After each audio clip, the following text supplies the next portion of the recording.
way back to the ranch, or to the ranch from this with this mineral, the truck started to shake a little bit. And right now I'm on the side of the road, and I thought, well, maybe one of my tires is going. It started getting worse and worse and worse.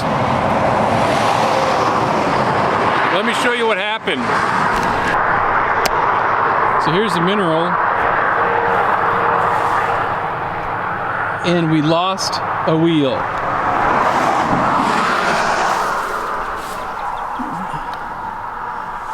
It looks like everything just sheared right off. And we no longer have a tire. Total suckobus. This is off the ground, but it's not a lot. So I've gone up and down this road both sides to try and find out where my tire went. And it took off, and I'm pretty sure it was the right mirror since it's on the right hand side. And it veered and rolled, but I cannot find this tire. And the grass is tall, there's a lot of dew, and it's really wet. I want the rim and the tire. It's a brand new tire. I can't find it. I don't know where it's gone. So I might search a little bit more, but otherwise we're just going to leave it and get going, I guess. Well, we searched some more and couldn't find it. We stopped pretty quick once I saw the tire take off and the vibration then stopped, but I think it ran across the grass, hit the other side of the berm, ditch, and then bounced over some guy's fence. But he's gonna have a rude awakening if he mows, but we can't find it. So right now we're limping, going a little bit slower. We've probably got about 4 inches of clearance to the asphalt, but it should be fine. The load is only 2,500 pounds, and they're 3,000 or 3,500 pound axles. So I don't know why it would have sheared off. If you have any explanations, let me know. But we should still be plenty within the one axle, and we're just going to try and see how far we can go.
Well, Steve's work is kind of, wait, there's human trees.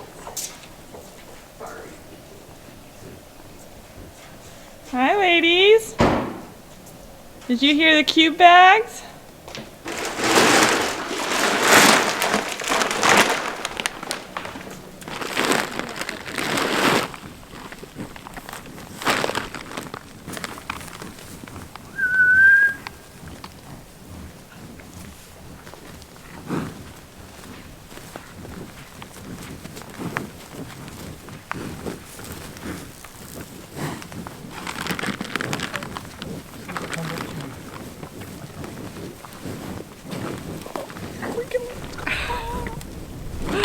Remember, there's a fence. Right, a barbed wire fence there. No, they're more interested in just them being hot.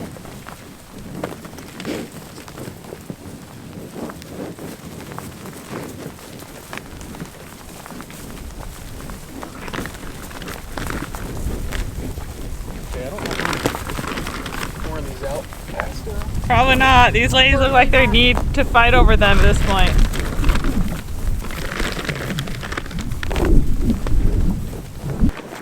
As effective you might think this is, it really isn't. So I think we're gonna get in the truck and move into the gate. See my nice new shiny gate? That's what we did last week. Okay, so we're gonna get in the truck, pull through, and just kind of dump a line out. So hopefully they know where it is, and it's a big enough line that everybody gets a share.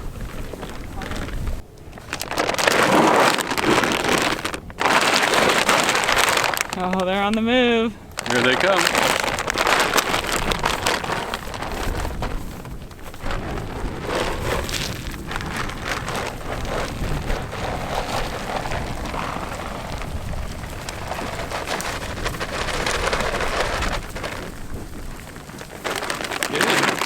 Right, I'm like, they're coming. Can't get in.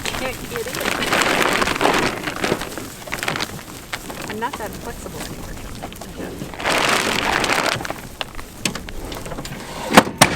Thank you. Make sure I don't throw myself on.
I think she's number one.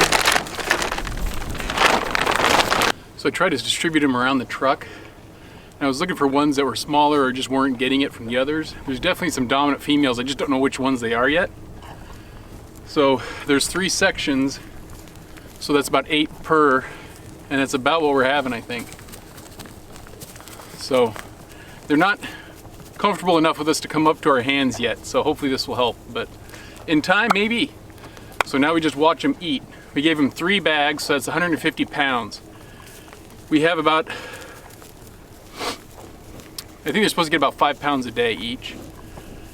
So that would be, if we had 24 times 5, that's 1,000. Well, we gave them more since I'm not here during the week. So anyway, I'm spoiling them on a Saturday. But yeah, let's watch them eat. It's kind of weird.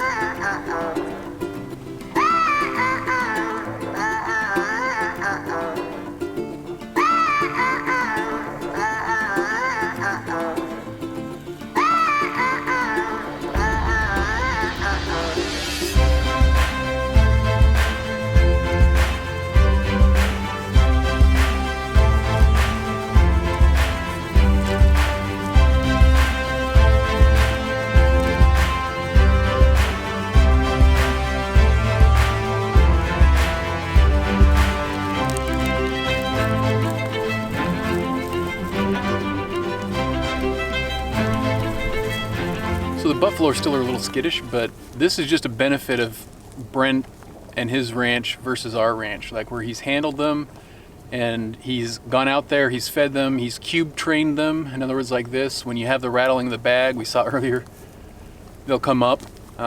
This is kind of the effect of that. That makes it really simple to feed them, to gather them if they ever got out. So, you know, we're still going to work on trying to get them to come up and hand feed like Steve's group, which in a little bit we're going to go try and feed his a whole bag. But according to my sister, when she was over there, Bartok, say hi, Michelle. Hi. I guess Bartok's a pig, man. So we're gonna see if we can spread the wealth a little bit when she tried to cube him before. But anyway, this is the benefit. You can sit there, you can actually be by them, and you can feed them. And hopefully we get to a point where we can hand feed them. But so far, we're not there. All right. Hi, Bartok. Oh, Achmed's lying down. Are you guys ready to go in with the other animals? We're going to give you a treat first. Oh, do you hear it? That's right, get up for that.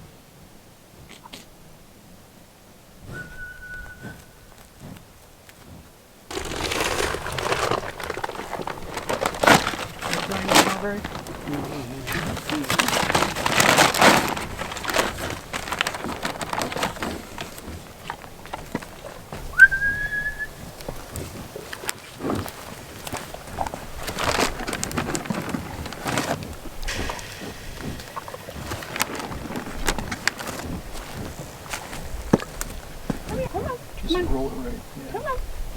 Come on. Come on. You know you want it.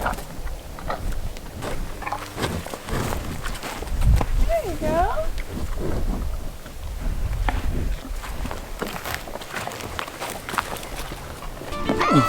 Bartok. He's just not coordinated with the hand. It's like, no. Okay, feed Bartok. Bartok. A 138 keeps stilling. Bartok. 149. See if you dare get in there. And who's way yonder? Girlfriend, you're just coming after me, aren't you?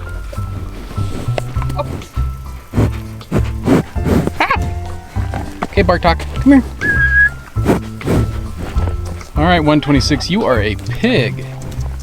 130. Ah, hands. Come on. Come on. She's really shy. Let me see if I can throw this at whatever it is. Achmed.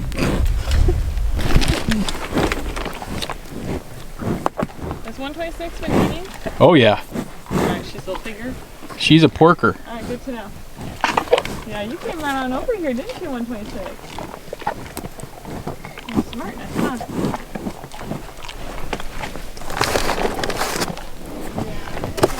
And this is what I brought you water and soap.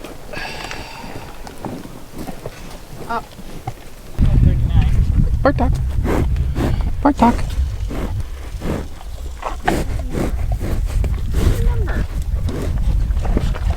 You get that one. We've officially unloaded the bag. So a couple things that we've learned. Bartok, 126, 138 I think. Porkers, man. They'll come up here and they will just eat out of your hand and they won't stop. Achmed has been given the stink eye to Steve all week, so I think he's kind of pissed at him. And you know, he was the one sitting back there, not amused with us being around. So he's actually coming up.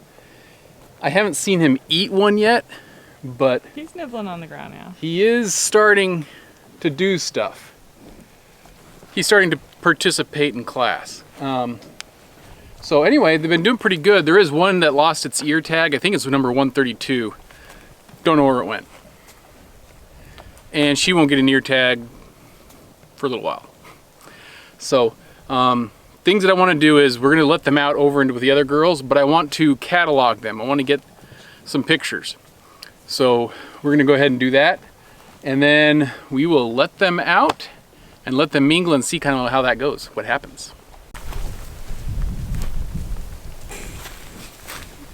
Yeah, that's not a very stable thing. Nope. Do not try this at home, people. We're not professionals either. This is how Jeff's gonna die, via barbed wire. My suggestion was to drive through the pasture. I just want to document that also.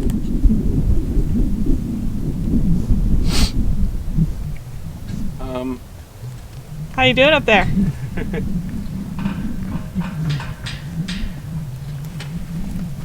I'm at a loss. You're something. Let's hope number 3 doesn't gore you. Yeah, I think she's too afraid of him. A jump. There you go. Good job. We'll edit that to make it look all cool. Oh yes, I'm sure I will let you do that. All right, here's the moment.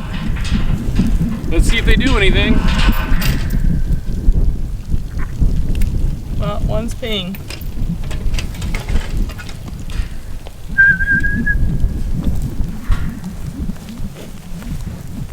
Freedom! Oh, they did? Nope, they've been waiting. Oh yeah, the running of the bull. There he goes, Achmed, work it. You joking? I think he's been eyeing some of the... Oh, I know he's been eyeing. That's why he's got the stink eye. Right, he's been surrounded by all these ladies.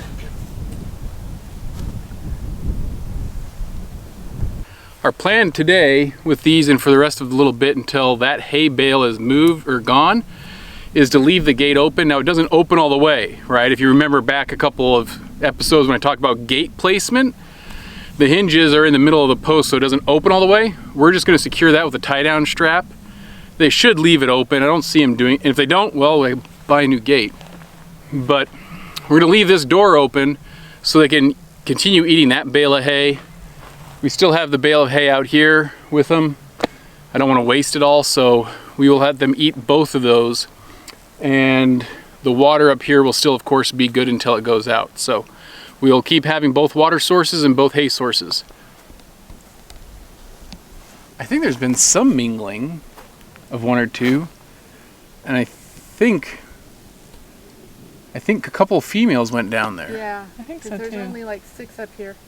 Yeah, look, they're on the move. Here comes the crowd. Oh, Achmed's going down for the water.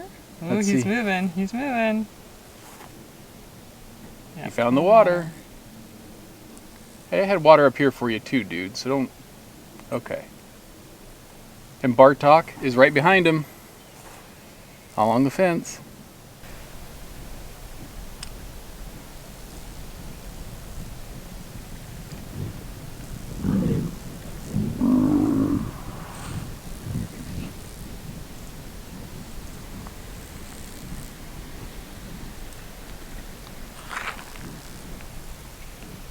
All right, everybody, that's 32 buffalo. That's 8 and 24. Yep, 32 buffalo. They're here. They're mingling. I'm sure there's going to be some howdies and some, I don't know, hierarchy challenging and figuring out who's boss. Either way, Achmed and Bartok, they're the dudes. So we'll have at it and leave them alone for a little bit and see how well they do just kind of getting along.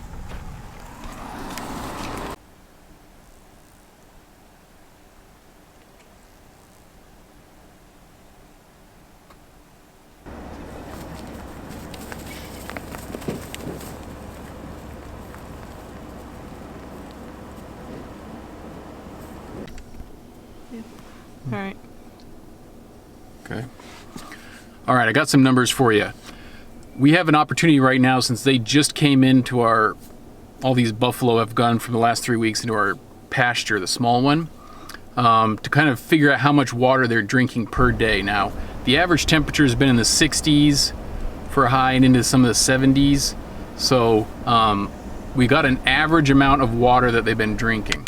Sorry, it's hard because these buffalo are all like on top of each other as I'm looking out here. But anyway, let me give you the numbers. The reason why now versus later is because the system we're using is a gravity-fed water system, and it's a controlled amount of water. So when it has rained or other things, there's no other inputs besides what we put in there. So we know when we leave at the end of the week, if it's 2,600 gallons and we come back, it's 1,800 gallons, there has been nothing else that's gone on in there. So we can see exactly how much they've drank. We have the 10,000 gallons behind us that we've installed for the rainwater collection. When it rains, that keeps filling up, and we can't do this later on. So we're going to use this as a baseline. So early spring, around the 70s, the amount of water that they've drank is as follows. Now I've got my trusty sheet. So the first 24 animals that were in there, they drank on average 7.28 gallons the first week and 6.8 gallons the second week. And that was per buffalo per day. The 8 that Steve brought over last week, it's been warmer this week. They drank 10.5 gallons per buffalo per day. And so what I did is I took the average weight of all of the animals, which is pretty recent, especially with Steve's, and used that on an average weight per pound, how much water was drank. And so that's where we come out to. So when it's in cooler weather, I think it was cooler the first 2 weeks, it was 6.8 and 7.28 gallons. But then when we started warming up, it did increase to 10.5. So I have heard that buffalo will drink 13 gallons a day in the heat of the summer.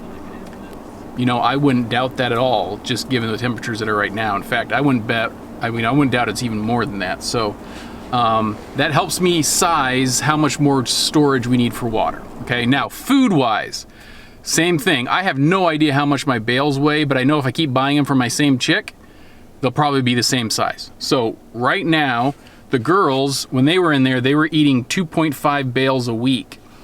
But the boys, with their chickies, this is last week, had 1.2. So they consumed more feed as well, but they also drank more. And that might be kind of correlating together. So anyway, that's the intake for the water consumption and feed consumption. Something to note is when the girls were out here, the 24 on pasture and 6, they only consumed 1.2 bales, not the same rate of 2.5. There has been a lot more grass. You can see that they are nibbling this stuff down, so that consumption might increase. But right now, I think if I was to maintain 2 bales, that would be my goal per week. And then they have plenty of water. So anyway, just thought you might want to know. As we've been watching the buffalo, there's been instances where they start, quote, fighting or pushing, you know, and it's just typical herd dominance. There's an alpha female, there's just going to be that whole hierarchy system that they're going to set up. So there has been some mingling between them. We see that some of them are walking together and other things. Obviously there's not an issue with the boys. The boys know who's boss and they're comfortable with each other, but the girls, there's going to be some interactions as they kind of develop who's who and who's what. So we're trying to get some footage of that, but just, you know, they'll be calm one time and then they just bust out and they're just pushing on each other. So it's kind of hard to get that footage, but if we can get some as we're sitting here, we'll definitely share it with you. But otherwise, we appreciate you joining along. Keep up with us. We've got some other things coming, from soil samples, minerals in their feeders, to water systems. It's going to start warming up. Summer's coming and babies are popping out soon. So every time we come, every week, we're trying to see if there's dot in the land with any of these little red babies. So anyway, we appreciate it. Subscribe and like, we'd appreciate it. And we'll catch you next time. With you, I wanna stay with you.